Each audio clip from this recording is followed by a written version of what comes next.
So hey guys, welcome to April 3rd। সবার আগে বলে দিচ্ছি আজকে হচ্ছে গুড ফ্রাইডে। এটা হচ্ছে খ্রিস্টানদের একটা অন্যতম হলিডে, যেটি হচ্ছে commemorating the crucifixion of death of Jesus Christ at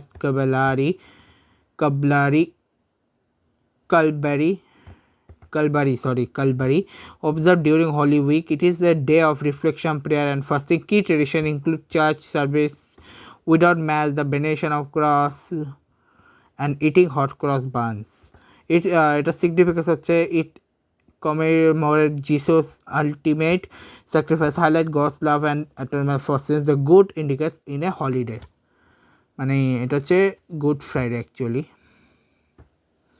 এই কারণে বলা হয় এটাকে গুড ফ্রাইডে। আজকে যে মুভিটা রিলিজ করছে তার নাম হচ্ছে মিস্টার পানওয়ালা, যেখানে অভিনয় করছে ইয়াসপার শর্মা, মিটা বশিষ্ঠ, মীর শর্মা, শাহনাজ ভাট, দলজিৎ কর, সুশীল শর্মা, ঠিক আছে। আর আরেকটা কথা আমি বলতে ভুলে গেছিলাম 1 তারিখে, সেটা হচ্ছে আজকে মারা গেছেন রাহুল ব্যানার্জি। তো উনার সম্পর্কে বলে দিই, উনি খুব ভালো একজন মানুষ, উনার অনেকগুলো মুভি আমি দেখেছি। আচ্ছা, রাহুল ব্যানার্জি হিসাবে যদি বলি, he is a phenomenal actor, is like Indian actor, writer. তিনি অনেকগুলো টেলিভিশন সিরিজও কাজ করেছেন। ওনার ওয়াইফ ছিল প্রিয়াঙ্কা সরকার, পরে ওনারা আলাদা হয়ে কেটে পরে বিয়ে করেননি। এবং উনি ক্যারিয়ারটা ওনার শুরু হয় টেলিভিশন দিয়েই, মানে প্রথমে ফিল্ম এসছেন, তারপর টেলিভিশনে। এরপর পার্সোনাল লাইফে তিনি কলকাতা জন্মগ্রহণ করে 16 অক্টোবর 1983 এবং মারা যান হচ্ছে 29 তারিখে। অনেক দেরিতে আমি ব্লগটা করছি, 29 তারিখে উনি মারা গেছেন, কিন্তু আজ হচ্ছে 3 তারিখে এসে আমি ওনার সম্পর্কে করতেছি। উনি হচ্ছে ওনার মৃত্যুটা হচ্ছে জলে ডুবে, ঠিক আছে। উনি পড়াশোনা করেছেন নাকতলা হাই স্কুল থেকে, গ্র্যাজুয়েট করেছে আশুতোষ কলেজ থেকে, ঠিক আছে।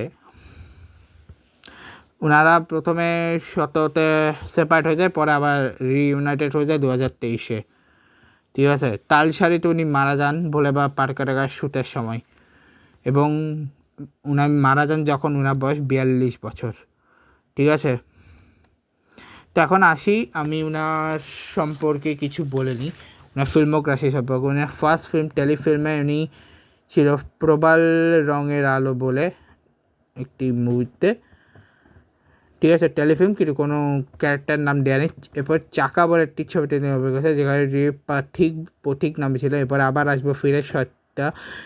এরপর আসে সেই আইকনিক মুভি যার নাম চিরদিন তুমি যা, যেখানে কৃষ্ণা ছিলেন এবং এখানে প্রিয়াঙ্কা সরকার ছিল ওনার সাথে। এরপর আসে জ্যাকপট, যে জ্যাকপটে ক্যামেও ছিল হিরণ চ্যাটার্জির সাথে। মুভিটার নাম হচ্ছে ডোরো কর্মকার, যেখানে ছিল। এবার কেন কিছু কথা বলো না, সোমনাথ একে সমু। এরপরে ভালোবাসা জিন্দাবাদের রাজ, আকাশ তালাশ, সে কোনো ইয়ে নেই। এরপরে তার পারাঞ্জা জড়িয়াতে একদম স্টার্টিংয়ে একটুখানি যে ক্যামিও ছিল, যেখানে বিবেক চ্যাটার্জি বলেছিল। 2009 ছিল সবগুলো ছবি। তার আগে যে চিউটি তুমি যা হচ্ছে 2008, তার আগে তিনি 1995 প্রবাল রঙে, 2006 চাকা, 2004 আপা আসবো ফিরে, এবং এরপরে এখন আসি 2010-এ, যেখানে তার 2010-এর ফার্স্ট ফিল্ম ছিল লাভ সার্কাস বলে, যেখানে শুভদ্বীপ বলে একটি ছিল। এবং এরপরে শোনো মন বলি তোমায় দ্বীপ ছিল, রানের নাম ছিল না। হ্যাংওভারে গেস্ট অ্যাপিয়ারেন্সে অ্যাজ হিমসেলফ এসেছিল, স্ক্রিমে ওনার নাম দেওয়া নেই। এবার প্রতিদ্বন্দ্বীতে দিব্যেন্দু যারা, যাকে দেবো আকাশ, গেট টুগেদার রিক মুখার্জি, জিও কাকাতেও ওনার নামটা দেওয়া নেই। এবার 11তে শুধু 2টো মুভিতে ওনার নাম দেওয়া আছে, বাকি কোনোটাতে দেওয়া নেই। যেগুলোতে নাম দেওয়া সেগুলো আগে বলেছি, সেগুলো হচ্ছে মৌবনে আজ, ভালোবাসা, অফ রুটে, হিরো, আজব প্রেম এবং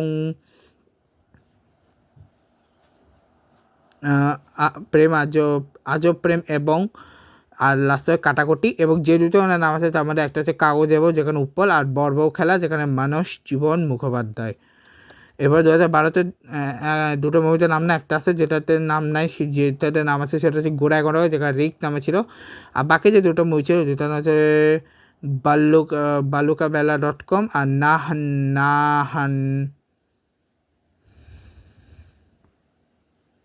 হানিয়াতে নামে একটু উচ্চারণ করতে পারে না, ইংলিশে হাফ বাংলা যেটিতে। আচ্ছা, 2013-তে পলিটিক্যাল মার্ডার বলে একটা মুভি ছিল, যেখানে ওনার নাম নেই, বাকি সবগুলো ওনার নাম ছিল ক্যারেক্টারের, নাম বলতে ক্যারেক্টারের নাম, ক্যারেক্টারে। সে ক্যারেক্টার হইচইটা ছিল আবান, মেঘে ডাকা তাতে অনিল চ্যাটার্জি, বেডরুমে জয়, রূপকথা নয়তে বিশ্বনাথ। 2014-তে শুরু টেক মানে নাম ছিল না, ঠিক আছে, ক্যারেক্টার নাম ছিল না। বাকি একটাতে গেস্ট অ্যাপিয়ারেন্স জাতিস্বরে অমিতাভ বলে গেস্ট অ্যাপিয়ারেন্স ছিলেন।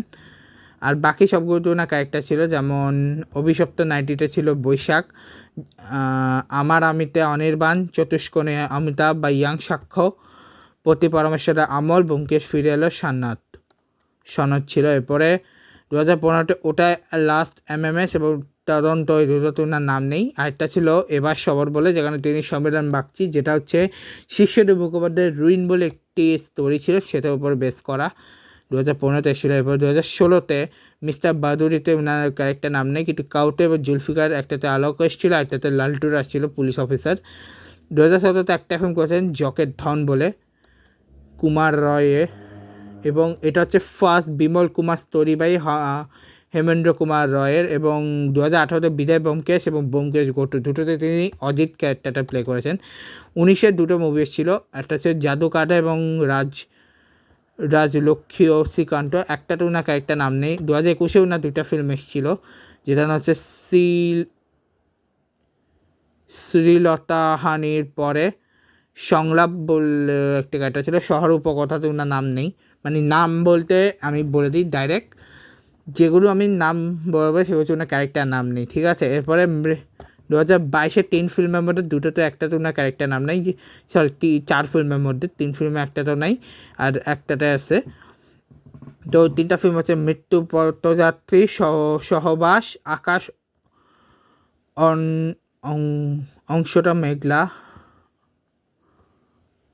আবার কাঞ্চনজঙ্ঘাতে দেবাইশ বলে ক্যারেক্টার প্লে করেছে। কলকাতা 96 ওনার ক্যারেক্টার নাম দেওয়া নেই। এবং গত বছর উনি দুটো ফিল্ম করেছে, যার মধ্যে একটা ছিল হচ্ছে সুজক বন্দ্যোপাধ্যায়ের রাপ্পারায় বেঙ্গলি কমিক সিরিজের উপর বেস করা রাপ্পারায় fullstop.com, আর একটা ছিল যেখানে ওনার ক্যারেক্টার নাম না। আরেকটা ছিল হচ্ছে ডাকারামে ফাইনাল, যেখানে উনি রাখাল পাকরাশি বলে একটি ক্যারেক্টার প্লে করেছেন। এরপর ওয়েব সিরিজ ছিল 2017-তে প্রথমে এসে আদর্শিনী, যেখানে রাহুল সাপই, অ্যাকশন এরিয়া 11B, যেখানে অভিরূপ বাসু, কালী সিজন 1-2 কোনোটাতে ওনার ক্যারেক্টার নাম নাই। পাপে ছিল অনুপম হারি এবং জয়দেব মুখার্জি, কালী ফেলুদা গোয়েন্দাগিরি সৃজন মুখার্জির। এরপরে হচ্ছে ইন্দুবালা ভাতের হোটেল, দেবলয় ভট্টাচার্য, 7 হচ্ছে অঞ্জন দত্ত, পুরোপুরি এখন হচ্ছে জয়দেব মুখার্জির, ঠাকুমা ঝুড়িতে আয়ন চক্রবর্তী। এরপরে তিনি কিছু বায়োগ্রাফিও করেছেন, যেখানে তিনি রাহুল স্ক্র্যাপ বুক বলে একটি করেছেন, তারপর লেখাপত্তর, তারপরে কলোনি কল্লোলিনী, তারপর কলকাতায় কাকোফোনি, জয়েলের বায়োস্কোপ, শ্রেষ্ঠাংশে রাহুল, সহজ কথা। তিনি আনন্দলোক পুরস্কার পেয়েছেন বেস্ট অ্যাক্টর হিসেবে, চিরদিন তুমি যে আমার, যেটা আনন্দবাজার পত্রিকার উপলক্ষে, এবং তিনি জিতেও ছিলেন সেটা। তিনি যেসব সিরিয়ালে অভিনয় করেছে সেখানে ছিল জি বাংলার 3টে ছিল, খেলা, মোহনা এবং হচ্ছে লালকুটি। আর বাকি যা ছিল সব হচ্ছে স্টার জলসা, যেমন লাস্ট যেটা করছে ভোলে বাপ পার করেগা, সেটা হচ্ছে স্টার জলসা ছিলেন। আচ্ছা, এই যে আমি 3টা বলো জি বাংলা, এর মধ্যে খেলাতে ছিল Aditya Barman, later replace by Debanjan Chatterjee, মোহনাতে ছিল অর্ক, আর লালকুটি ছিল বিক্রম দস্তিদার। আর বাকি যে স্তর্যের সাথে যেগুলো ছিল সেখানে প্রত্যেক তুমি আসবে বলে জায়গায় রাহুল দেবরয়, স্বপ্ন উড়ানেও ছিল রূপায়ণ সেনেকের রূপ, অর্ধাঙ্গিনীতে ছিল উমা ভট্টাচার্য, তারপর হচ্ছে দেশের মাটিতে ডক্টর রাজরূপ ব্যানার্জিকে রাজা, হরগুরি পিস হোটেলে প্রভাকর ঘোষ, গীতা LLBতে বিষ্ণুদেব চ্যাটার্জি, এবং ভোলেবা পার্কে বর্তমানে ছিল ডক্টর উজ্জ্বল চ্যাটার্জি, যেখানে তিনি মারা যান। আর একটা ঠিক করছে যেটা সান বাংলার হয়ে খুকু আই বলে, ঠিক আছে। তো গেল ক্রিকেটও গেল, সব বললাম। ISL আজকে ম্যাচ যেটা ছিল সেটা হচ্ছে পাঞ্জাব মহামেডান ম্যাচে পাঞ্জাব জিতছে। এছাড়া 2026-এর ফাইনালটা জিতে গেছে বাংলাদেশ, রোনান সুলেমানের গোলে বাংলাদেশ ম্যাচটা জিতে গেছে। আর AFCতে আগামীকাল ম্যাচ হচ্ছে Bangladesh versus China, Vietnam versus থাইল্যান্ডের ম্যাচ। আর কালকে আইএসএলের ম্যাচে জামশেদপুর ভার্সেস মোহনবাগান, গোয়া ভার্সেস বেঙ্গালুরুর ম্যাচ, ঠিক আছে। তবে দেখা হচ্ছে তোমাদের আমি তো মেইন ক্রিকেটের ম্যাচগুলোই দেখাইনি, দাঁড়াও দেখাইনি। প্রথম গ্রিস সাইপ্রাসের ম্যাচ, এখানে সাইপ্রাস গ্রিসের দুটো ম্যাচেই প্রথমটাতেও দুটোই সাইপ্রাস জিতছে। আগামীকালও ম্যাচ রয়েছে 3rd এবং 4th প্রবাবলি, হ্যাঁ আগামীকাল হচ্ছে 3rd আর 4th ম্যাচ। এছাড়া কালাহারি শুরু হচ্ছে, কালাহারির ওমেন্স T20 টুর্নামেন্ট শুরু হচ্ছে 6 তারিখ থেকে। আজকে আবার তো পিএসএল বা আইপিএলের ম্যাচও বলে দিই। পিএসএলের আজকের ম্যাচে লাহোর মুলতানের ম্যাচে লাহোর জিতছে 20 রানে। আগামীকাল হচ্ছে রাওয়ালপিন্ডি পিন্ডিজ ভার্সেস ইসলামাবাদের ম্যাচ। আর ওইদিকে আইপিএলের আজকের ম্যাচটা জোশ হয়েছে, সিরিয়াস বলতেছি ভাই। চেন্নাই কেমনে পাঞ্জাবের কাছে হেরে গেল ভাই, সরি পাঞ্জাব কেমনে চেন্নাই কেমনে পাঞ্জাবের কাছে হেরে গেল, সিরিয়াসলি। আগামীকাল double match, Mumbai versus Delhi, এবার রাজস্থান ভার্সেস গুজরাট, ঠিক আছে। এছাড়া আর কি আছে বলে দিই। ইন্টারন্যাশনালের ভিতরে মেক্সিকো ট্রাই সিরিজ যে আজকে হচ্ছে 3rd ডে। ও ও ও ও ও কালকে একটা জিনিস দেখাটা ভুলে গেছিলাম, সেটা হচ্ছে যেটা মেক্সিকো কোস্টারিকার ম্যাচে মেক্সিকো দিয়েছিল, কোস্টারিকা ব্রাজিল দিয়েছে। আজকের ম্যাচ ছিল হচ্ছে ব্রাজিল মেক্সিকো, বাসে ব্রাজিল মেক্সিকো দুটো, একটা মেক্সিকো দিচ্ছে, এটা ব্রাজিল জিতছে। আগামীকাল হচ্ছে 6th এবং ফাইনাল ম্যাচটা, 6th ম্যাচে কোস্টারিকা বাসে মেক্সিকো আছে, এবং ফাইনাল যে জিতবে এই 2 ম্যাচে তারা যাবে। আর পর্তুগাল চাইছে শুরু হয়, সুইডেন আর ইন্দোনেশিয়া ম্যাচ শুরু হয়নি। তো আপাতত আজকে ব্লগটা শেষ করছি, দেখা হচ্ছে কালকে। Good bye.